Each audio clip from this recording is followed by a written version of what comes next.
Tirania de Aço capítulo 152. Não tenha piedade dele. Quase 2 meses se passaram desde que Berengário concluiu seus negócios com os bizantinos e, desde então, outro carregamento de seda entrou em Cufstein, conforme prometido. Durante este período de tempo, os outros mercadores ansiosos por colocar as mãos em um pouco do aço de Berengário fizeram sua viagem de ida e volta com prata suficiente para tornar Berengário um homem ainda mais rico. No entanto, a parte mais importante do que aconteceu durante esse período foi o progresso da Ordem Teutônica ao atravessar a Baviera. Eles logo chegariam aos Alpes da Baviera, onde entrariam no Tirol, e Berengário pretendia armar uma armadilha para eles nas estreitas passagens da poderosa cordilheira. Berengário foi mais uma vez incumbido da responsabilidade de ir à guerra. No entanto, desta vez, seria uma campanha muito mais curta. No momento, ele estava vestido com sua armadura requintada, que mais uma vez havia mudado para se adequar às condições de batalha.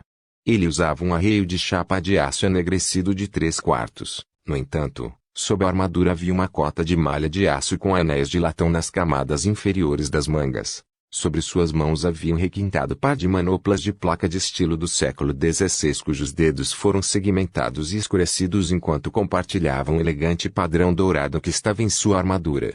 Sobre sua couraça, ele usava uma faixa de ouro combinando um cinto de espada preto com acessórios de ouro que continha seu majestoso sábio de cavalaria pesado.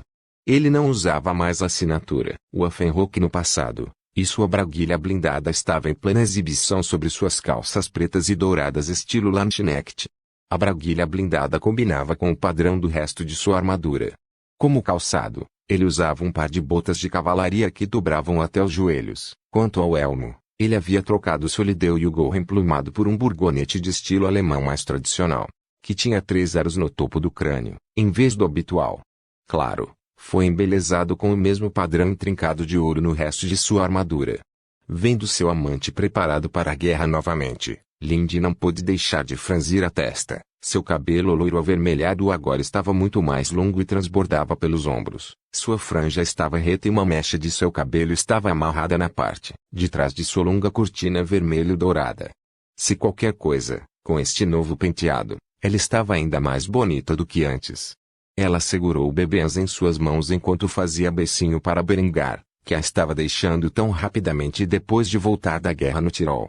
Berengário fechou a distância entre ela e ele e a trouxe para seu abraço metálico antes de beijá-la apaixonadamente. Depois de soltar seu aperto, Lindy falou as palavras em seu coração. Não mostre piedade a ele. Berengário assentiu com uma expressão séria no rosto. Ele já havia cometido o erro de permitir que Lambert vivesse, o que trouxe sérias consequências.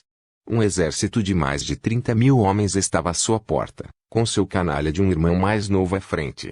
Embora ele tivesse cerca de metade da quantidade de homens, ele estaria cavalgando para a batalha para encontrar Lambert e acabar com essa rivalidade entre irmãos de uma vez por todas.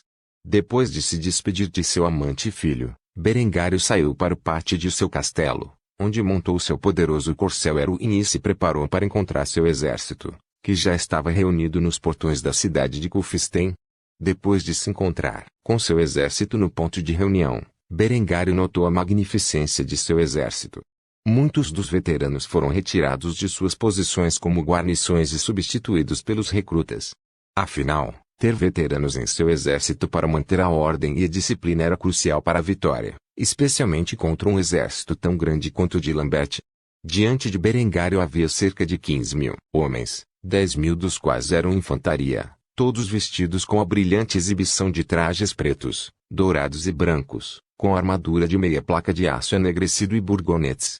Quanto aos suboficiais, suas armaduras eram revestidas com uma simples guarnição de latão, e os oficiais tinham uma guarnição de latão mais embelezada em suas armaduras, o que permitia que suas fileiras identificassem os homens no comando e seguissem suas ordens rapidamente.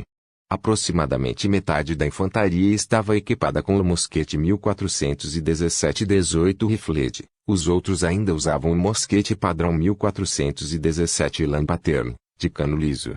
Quanto aos restantes 5.000 homens, era uma mistura de couraceiros e artilharia. Quando comparado ao exército de Lambert, que, além de 10.000 homens, estava cheio de meros recrutamentos de camponeses, as forças de Berengar eram muito mais impressionantes. Com essa visão, Berengário começou a sentir que sua visão de um grande exército que envergonharia as forças de elite de Napoleão estava começando a tomar forma. Ao chegar à frente da formação, Berengário deu a ordem aos seus homens, que esperavam pacientemente. Avançar março. Com isso declarado, o exército de Berengário estava mais uma vez em marcha para a guerra.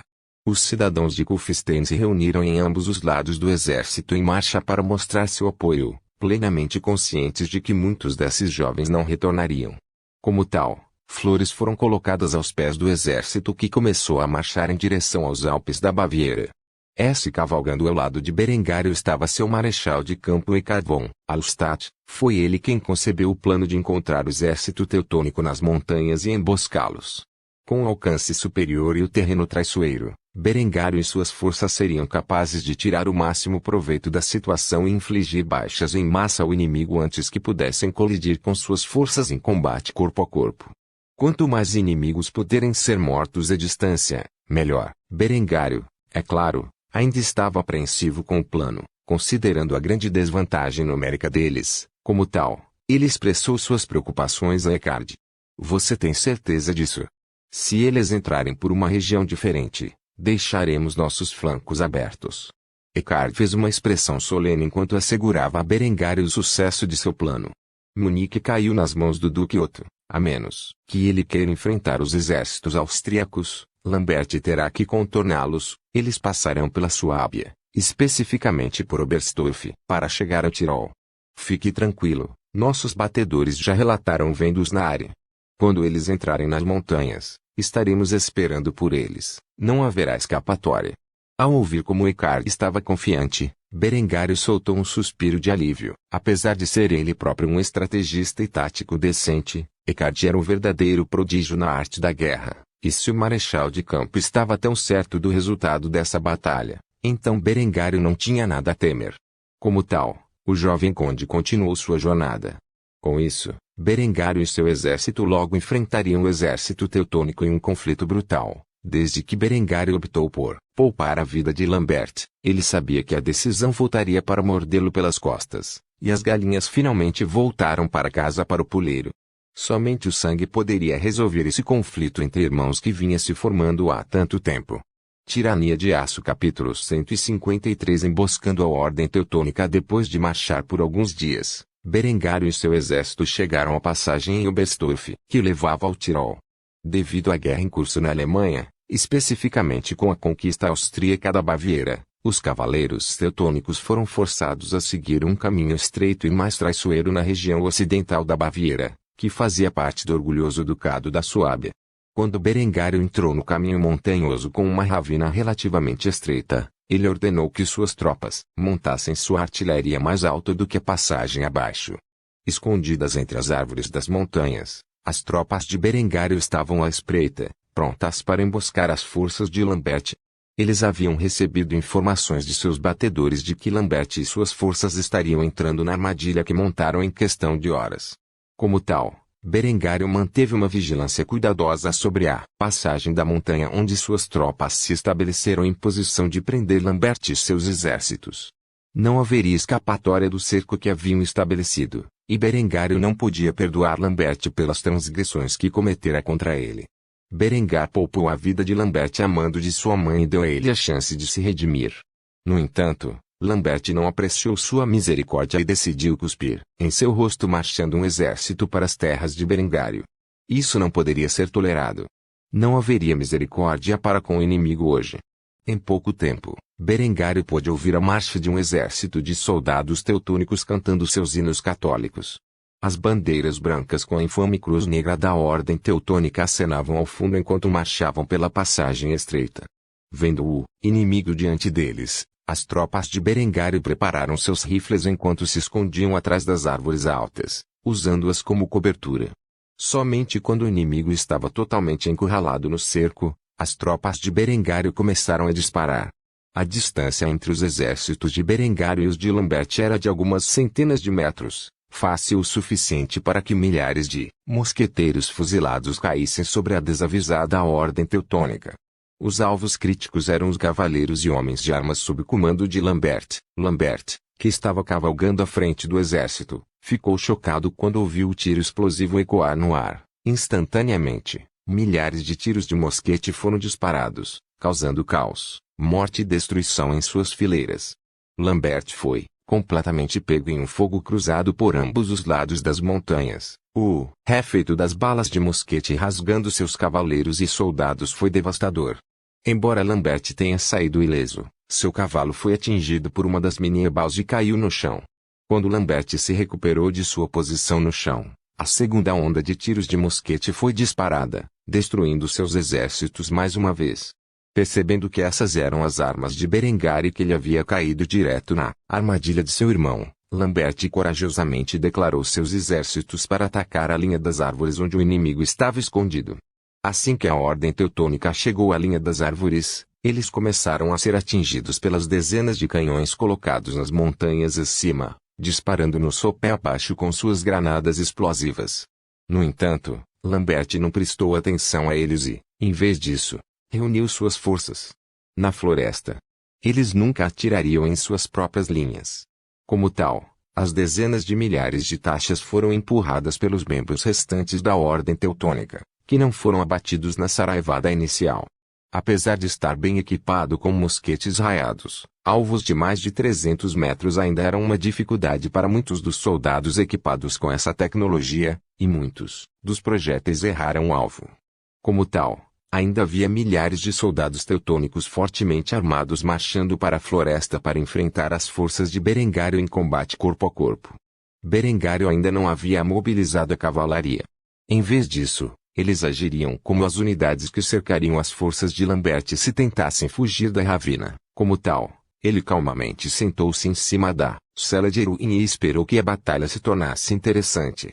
Depois de sofrer milhares de baixas nos combates iniciais, Lambert permaneceu implacável. Ele tinha mais de 30.000 homens em suas costas, e ficou rapidamente aparente que Berengário tinha no máximo 10.000 homens sob seu comando. Se ele pudesse diminuir a distância, ele venceria por um grande volume de números, ou assim ele esperava. Como tal, Lambert avançou rapidamente em direção ao inimigo, sem medo dos projéteis do que se aproximavam enquanto liderava suas tropas na batalha.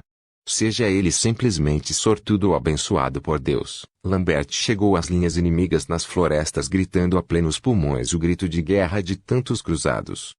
Se Deus quer. No entanto, o que ele encontrou foi o grito de guerra dos soldados de Berengário enquanto corriam em direção a ele e seus exércitos com baionetas afixadas. Deus conosco. Os dois cânticos dos exércitos contrastavam perfeitamente sua visão de mundo quando uma grande confusão começou a se desenrolar. Apesar dos números esmagadores de Lambert, as forças de Berengário cercaram completamente e começaram a empurrá-los de volta para a ravina. Afinal, muitos do exército de Lambert eram recrutas recrutados à força, e centenas, se não milhares deles, já haviam quebrado as fileiras no momento em que foram atacados. Eles eram simples camponeses, e vendo tanta morte e destruição, que resultaram de ecos estrondosos, não puderam deixar de temer que estavam sendo punidos pela ira de Deus e, assim, fugiram para salvar suas vidas. Apesar das tropas em fuga, muitos deles permaneceram e, como tal, as forças de Berengário ainda estavam em grande desvantagem numérica. Assim, os dois exércitos se enfrentaram em um vale entre os Alpes da Baviera, na fronteira da Áustria. O sangue e o caos que se seguiram provariam ser uma inspiração para os futuros artistas deste mundo. Os únicos homens que permaneceram calmos durante esse mar de derramamento de sangue foram Berengar e Eckhard, que contemplavam a batalha de longe, observando a ordem teutônica jogar bem em suas mãos. Por favor, certifique-se de verificar meus outros vídeos. Tenho certeza que